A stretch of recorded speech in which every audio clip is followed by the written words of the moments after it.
Saludos cordiales, estimado magíster. Mi nombre es Manuel Quilca, estudiante de la carrera de Derecho en Línea de la Universidad Técnica del Norte. En esta ocasión estaré tratando sobre la materia de lógica dialéctica jurídica sobre el tema del materialismo histórico dialéctico. Ahora bien, con respecto al materialismo histórico dialéctico, podemos decir a grandes rasgos que en el marxismo hay dos temas importantes que vendría siendo el materialismo dialéctico y el materialismo histórico. Así para Marx solo hay dos tipos de filosofías, el idealismo y el materialismo. Con referente al idealismo, podemos decir que se caracteriza por dar primacía al espíritu sobre la materia y a la ciencia sobre lo real. En el materialismo tenemos que por lo contrario da primacía a la materia sobre la conciencia. Por otro lado, para Marx la alineación significa que la pérdida del ser y la esencia del hombre, y por eso es la alineación sobre algo de lo que hay que liberarse. Ah, Así de este modo, Marx intenta que la liberación del hombre sea de todo un conjunto de alineaciones en que se encuentra atado. En esta materia tenemos que evoluciona y actúa dialécticamente según el esquema tesis, antitesis y síntesis. A diferencia de Hegel, que para quien el proceso dialéctico es el desenvolvimiento de la idea, en cambio que para Marx y Hegel es el despliegue de la materia. Por otro lado, la dialéctica del pensamiento no es más que un reflejo de la dialéctica de la materia, y esta materia se va concretando en una pluralidad de seres. Ahora bien, con respecto al materialismo, tenemos que nació alrededor de la década de 1840 y se desarrolló en asociación con los resultados científicos y prácticos del movimiento obrero revolucionario y sus orígenes, que vienen representantes de una verdadera revolución en la historia del pensamiento humano y en la historia de la filosofía. Es así que para Reyes, en el 2020, señala que el materialismo es la ciencia filosófica que aborda de una manera histórica los fenómenos del materialismo, estudiándolos o interpretándolos dialécticamente y así convirtiéndose en una enseñanza viva. Además, con respecto al materialismo, tenemos que se divide en la ley de interacción universal, la ley del movimiento universal, la ley de la unidad y de la lucha de contrarios, la ley de la transformación de la cantidad en cualidad, la ley del desarrollo en espiral de la materia y la ley de la negación. Con respecto a la ley de la interacción universal, esta dice que es una de las leyes dialécticas que nos indica que nada existe de forma aislada. Por el contrario, dice que además todo esto está relacionado entre sí, formando cadenas innumerables de relaciones lógicas entre todos los elementos existentes en el universo estudiado.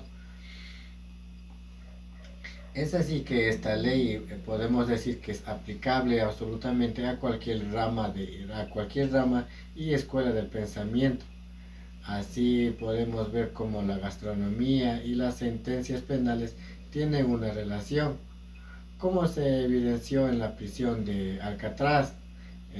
Ahí dice que los reos tenían menor motivación a escapar, ya que en esta se les brindaba una buena alimentación. Con respecto a la ley del movimiento universal, en esta se refiere a la revisión del movimiento como una expresión de la existencia de la materia y sus propiedades progresivas y espirales en las que las nuevas fases de un proceso mantienen los elementos del periodo o de un periodo anterior. Como por ejemplo tenemos que el objeto de investigación en una clínica es el proceso salud-enfermedad de cada individuo. Así, cada individuo puede ser útil como medio de aprendizaje siempre que sea posible en este sentido diagnosticar su estado actual, además en este proceso de salud-enfermedad y así orientarlo en cómo mejorar su salud, preveniendo y curando y rehabilitando. Con respecto a la ley de la unidad y la lucha de los contrarios, menciona que dos fenómenos se encuentran en unidad e interactúan mutuamente, pero sin embargo estos fenómenos también se excluyen entre sí. Además, estos fenómenos presentan características que entre ellos los hacen diferentes, es decir, contrarios, y son estas cualidades las que los mantienen en exclusión. No obstante, como se menciona que deben interactuar porque dependen el uno del otro y de este modo podemos llegar a la contradicción que vendría siendo el punto de relación entre los contrarios.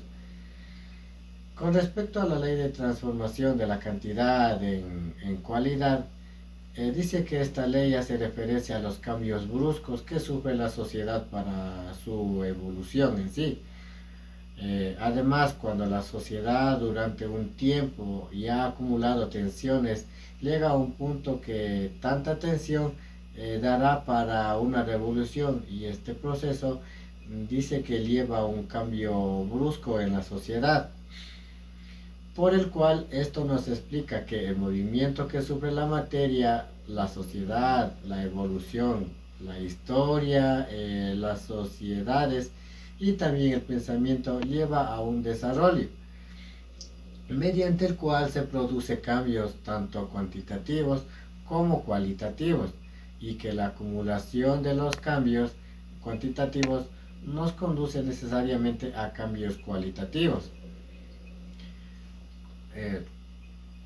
Ahora, con respecto a la ley del desarrollo en espiral de la materia, esta hace referencia que presenta acontecimientos anteriores y actuales, en el cual que dentro de ellos contenga cierta información que ambas partes para fortalecer las dos situaciones, entre ello tiene un dicho proceso que ayuda a crear fluidez y agilidad de manera que se pueda extraer conocimiento y aprendizajes de una etapa anterior ante la situación y de la etapa que comienza nuevamente implementando nuevas situaciones para la misma.